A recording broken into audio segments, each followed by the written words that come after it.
ఏపీలో ఎన్నికలు ముగిసి 2 నెలలైంది. కొత్త ప్రభుత్వం కూడా కొలువు తీరింది. అయినా రాజకీయ వేడి మాత్రం అస్సలు తగ్గట్లేదు.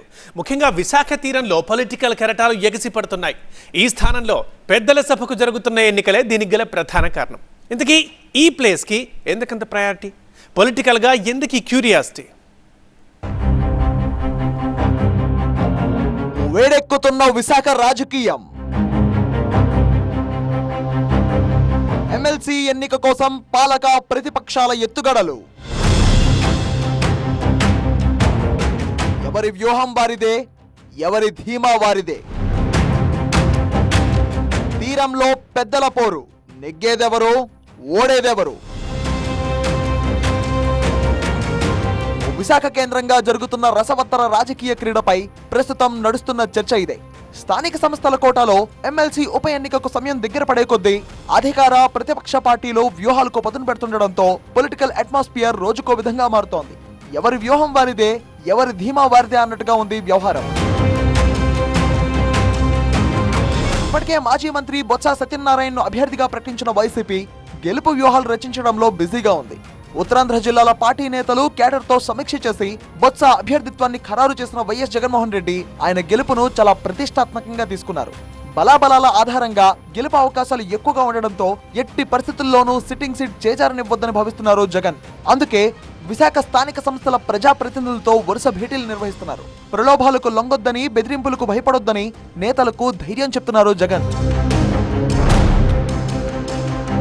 వైసీపీ అభ్యర్థి బొత్స సత్యనారాయణ సైతం ప్రచారంలో బిజీగా గడుపుతున్నారు. అనకాపల్లి, నర్సీపట్నం, పాయకరావుపేట ప్రాంతాల్లో పర్యటించి పార్టీ కేడర్తో వరుస సమావేశాలు, సమీక్షలు నిర్వహించారు. ఆత్మీయ సమ్మేళనాలు ఏర్పాటు చేసి కేడర్ నుంచి ఓట్లను అభ్యర్థించారు. ఎంపీటీసీలకు, జెడ్పీటీసీలకు పార్టీ అండగా ఉంటుందని భరోసానిస్తూ ముందుకు సాగుతున్నారు. 600కు పైగా సభ్యులు బలం ఉండడంతో తామే గెలుస్తామన్న ధీమా వ్యక్తం చేస్తున్నారు బొత్స. బలం లేని చోట కూటమి ఎందుకు పోటీకి సిద్ధమవుతుందో చెప్పాలని ప్రశ్నిస్తున్నారు. గతంలో బలం తక్కువగా ఉన్న చోట ఆ ఎన్నికల బరి నుంచి వైసీపీ తప్పుకున్న విషయాన్ని గుర్తు చేశారు బొత్స. రేపు ఎన్నికల్లో అందరూ జగన్మోహన్ రెడ్డి గారు ఏదైతే నిర్దేశించారో దాన్ని అందరం కూడా ఎన్నికల్లో విజయం చేకూర్చాలనే మాటని అందరూ రిక్వెస్ట్ చేస్తాం. అందరూ కూడా ఒకే మాట ఉంటామని చెప్పారు. గతంలో విశాఖ స్థానిక సంస్థల ఎమ్మెల్సీగా గెలిచిన వంశీకృష్ణ యాదవ్ వైసీపీని వీడి జనసేనలో చేరడంతో ఆయనపై అనర్హత వేటు పడింది. ఆ తర్వాత వంశీకృష్ణ అసెంబ్లీ ఎన్నికల్లో విశాఖ దక్షిణం నుంచి జనసేన అభ్యర్థిగా పోటీ చేసి గెలిచారు. దీంతో ఎమ్మెల్సీ స్థానానికి ఉప ఎన్నిక అనివార్యమైంది. అయితే స్థానిక సంస్థల కోటాలో ఉమ్మడి విశాఖ జిల్లా వ్యాప్తంగా 838 ఓట్లు ఉండగా అందులో 636 ఎంపీటీసీలు, 36 జెడ్పీటీసీలు, 97 మంది కార్పొరేటర్లు, 53 మంది కౌన్సిలర్లు, 16 మంది ఎక్స్ అఫీషియో మెంబర్లు ఉన్నారు. ఇందులో వైసీపీకి 600 మంది సభ్యుల బలం ఉంది. దీంతో గతంలో మాదిరే ఈ దఫా కూడా గెలుపు ఖాయంగా భావిస్తోంది ఫ్యాన్ పార్టీ. రాష్ట్రంలో అఖండ మెజారిటీ జోరు మీదున్న ఎన్డీఏ కూటమి స్థానిక కోట ఎమ్మెల్సీ ఎన్నికల్లో సత్తా చాటాలను భావిస్తున్నట్టు తెలుస్తోంది. ఇప్పటికే జీవీఎంసీ స్టాండింగ్ కమిటీ ఎన్నికల్లో 10కి 10 స్థానాలు గెలిచి వైసీపీకి ఝలక్కిచ్చిన కూటమి ఇప్పుడు అదే స్థాయిలో ఎమ్మెల్సీ ఎన్నికల్లోనూ షాక్ ఇచ్చేందుకు రెడీ అవుతోంది అనే ప్రచారం రాజకీయ వర్గాల్లో జోరుగా జరుగుతోంది. వైసీపీలో అసంతృప్తిగా ఉన్న కార్పొరేటర్లను తమ వైపు లాగేసిన కూటమి ఎమ్మెల్యేలు జీవీఎంసీ స్టాండింగ్ కమిటీ ఎన్నికల్లో ఆ పార్టీ అభ్యర్థులను కోలుకోలేని దెబ్బతీశారు. అంతకుముందే అధినేత జగన్ పిలిచి మాట్లాడినా, ధైర్యం చెప్పినా వినని కార్పొరేటర్లు భారీగా క్రాస్ ఓటింగ్ కు పాల్పడ్డారు.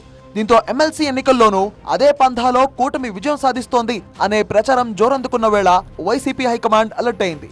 ప్రలోభాలకు గురి కాకుండా తమ సభ్యులను క్యాంపులకు పంపింది. కూటమి ఎన్నికల్లో గెలవడానికి ఉన్న వాళ్ళ బలం ఏంటో చెప్పమనండి. అంటే అధికార బలంతో రాష్ట్రంలో అధికారంలో ఉన్నాం కాబట్టి మేము ఏదైనా చేసినా చెల్లుబాటు అవుతుందనే ఒక మొండి ధైర్యం, నమ్మకం తప్ప ఈ ఎన్నికల్లో వాళ్ళ బలం ఏంటో చెప్పమనండి. 850 మంది ఓటర్లు ఉన్న దగ్గర 650 మంది పైచిలుకు ఓటర్లు వైఎస్ఆర్ పార్టీ బీఫామ్ మీద గెలిచిన వాళ్ళు ఉంటే మీరు ఏ ధైర్యంతో, లేకపోతే ఏ విధంగా మీరు ప్రలోభ పెట్టి గెలవాలనుకుంటున్నారని అడుగుతున్నాను నేను సూటిగా. ప్రతిపక్ష వైసీపీ క్యాంపు రాజకీయాలకు తెరలేపడంతో విశాఖ ఎమ్మెల్సీ ఎన్నిక పోలింగ్ కు ముందే ఆసక్తికరంగా మారింది. అయితే కూటమి మాత్రం ఈ ఉప ఎన్నికకు సంబంధించిన అభ్యర్థిని ప్రకటించకపోవడం చర్చనీయాంశం అవుతోంది. ఉమ్మడి జిల్లాలో పార్టీ బలాబలాలపై ఇప్పటికే ముఖ్యమంత్రి చంద్రబాబు నాయుడు పార్టీ నేతలతో చర్చించారు. నేతల అభిప్రాయాలు తెలుసుకున్నారు. అయితే ఎమ్మెల్సీ ఎన్నికల్లో కూటమి అభ్యర్థిత్వంపై ఇంకా తుది నిర్ణయం తీసుకోలేదు. అయితే జీవీఎంసీ స్టాండింగ్ కమిటీ ఎన్నికల మాదిరిగానే ఎమ్మెల్సీ పదవిని కూడా గెలుచుకుంటామని పలువురు కూటమి నేతలు చెప్తుండడం విశేషం.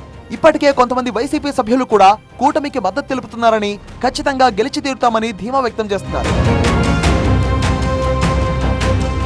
స్థానిక సంస్థల ఎమ్మెల్సీ ఎన్నికలకు సంబంధించి వైసీపీతో పోలిస్తే కూటమికి తక్కువ ఓట్లు ఉన్నాయన్న విషయాన్ని చంద్రబాబు దృష్టికి తీసుకెళ్లారు నేతలు. దీంతో నేతలంతా మరోసారి కూర్చొని అభ్యర్థిపై తేల్చుకోవాలని అధినేత సూచించారు. క్షేత్రస్థాయిలో పరిస్థితిని తెలుసుకొని తనకు నివేదిక సమర్పించాలని ఆదేశించారు. ఈ బాధ్యతను చూసేందుకు ఏపీ టీడీపీ అధ్యక్షుడు పల్లా శ్రీనివాసరావు, హోంమంత్రి అనిత, ఎమ్మెల్యేలు ఘంటా శ్రీనివాసరావు, బండారు సత్యనారాయణమూర్తి, పంచకర్ల రమేష్ బాబు, విష్ణుకుమార్ రాజులతో ఓ కమిటీని ఏర్పాటు చేశారు. సరైన సమయంలో సరైన అభ్యర్థిని ప్రకటిస్తామంటున్నారు కూటమి నేతలు. పట్టభద్రుల ఎమ్మెల్సీ స్థానాన్ని వైసీపీ అధికారంలో ఉన్నప్పటికీ తాము గెలుచుకున్న విషయాన్ని గుర్తు చేశారు నేతలు. క్యాండిడేట్ని ముందే అనౌన్స్ చేయొచ్చు, అది ఒకటే క్రైటీరియా కాదు కదా. మొన్న మీరు లాస్ట్ టైం ఎమ్మెల్సీ ఎన్నికలు చూశారు, గ్రాడ్యుయేట్ ఎమ్మెల్సీ ఎన్నికలు మీరు అందరికీ తెలిసే ఉంటుంది. మేము ఒక క్యాండిడేట్ని పెట్టి మళ్ళీ నెల 15 రోజులు పోయిన తర్వాత మాకు తేడా వచ్చిందని చెప్పి ఒక మంచి అభ్యర్థిని పెట్టుకున్నాం, చిరంజీవిరావు గారిని. మరి ఈవేళ ఏమైంది, అది ఫలితాన్ని ఇచ్చింది. అట్లాగే ఈవేళ గాబరాగా పెట్టి అంత అవసరం లేదు. ఇంకా 13 దాకా టైం ఉంది. 13 లోపల నామినేషన్ వేయడానికి పెద్ద కసరత్తు ఏముంది. ఒక ఎప్పుడు పెట్టినో ఒక ఫామ్ నింపుకుంటాం, ఇచ్చేస్తాం. ఆ రోజు ఉదయం చెప్తే మధ్యాహ్నం లోపల ఇచ్చేయచ్చు.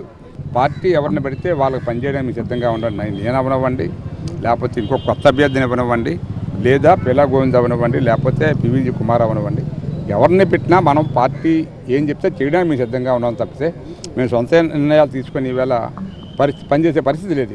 కూటమి తరఫున ఈ ఎమ్మెల్సీ ఎన్నికల్లో పోటీ చేసేందుకు ఉమ్మడి అభ్యర్థిని టీడీపీ నుంచి బరిలో దింపాలి అనే ప్రయత్నం జరుగుతోంది. టీడీపీ నుంచి మాజీ ఎమ్మెల్యేలు గంటి బాబ్జీ, పీలా గోవింద్, మాడుగుల నియోజకవర్గ ఇన్ఛార్జ్ పీవీజీ కుమార్, బత్తుల తాతయ్య బాబు సిద్ధంగా ఉన్నారు. బైరా దిలీప్ చక్రవర్తి పేరు కూడా పరిశీలనలో ఉన్నట్టు తెలుస్తోంది. మరి స్థానిక సంస్థల ఎన్నికల్లో భారీగా బలమున్న వైసీపీని ఎవరు ధీటుగా ఎదుర్కొంటారు అన్నదే ఇప్పుడు చర్చనీయాంశమైంది. కూటమి ఈ ఎన్నికల్లో గెలవాలంటే కనీసం సగం మంది సభ్యులను తమ వైపు తిప్పుకోవాలి. ఇప్పుడు ఇదే అంశం కష్టంగా మారినట్టు తెలుస్తోంది. అందుకే ఈ విషయంలో భారీ కసరత్తు చేస్తోంది కూటమి పార్టీ. అభ్యర్థి ఎంపికపై సుదీర్ఘంగా జరిగిన సమీక్షలో ఈ సీటును ఖచ్చితంగా గెలుస్తామని కూటమి పార్టీల నేతలు చంద్రబాబు ముందు చెప్పలేకపోయారట. అభ్యర్థి ఎంపిక విషయంలో చంద్రబాబు సహా అధికార పక్షాన్ని కలవరపడుతున్న అంశం ఇదే. ఈ నెల 13వ తేదీన ఎన్నికల నామినేషన్లకు గడువు ముగిస్తోంది. మధ్యలో ఆదివారం తీసేస్తే ఇక మిగిలింది 2 రోజులే. సోమవారం నామినేషన్ వేసేందుకు వైసీపీ అభ్యర్థిగా బొత్సను ప్రకటించగా కూటమి తరఫున బరిలో నిలిచే అభ్యర్థి ఎవరు అన్నదే ఇప్పుడు హాట్ టాపిక్ గా మారింది. బలం లేని చోట పోటీకి దూరంగా ఉండే అంశాన్ని కూడా కూటమి పరిశీలిస్తోంది అన్న ముచ్చట ఇప్పుడు చర్చనీయాంశంగా మారింది. మరి కూటమి ఏ వ్యూహంతో ముందుకొస్తుందో చూడాలి మరి.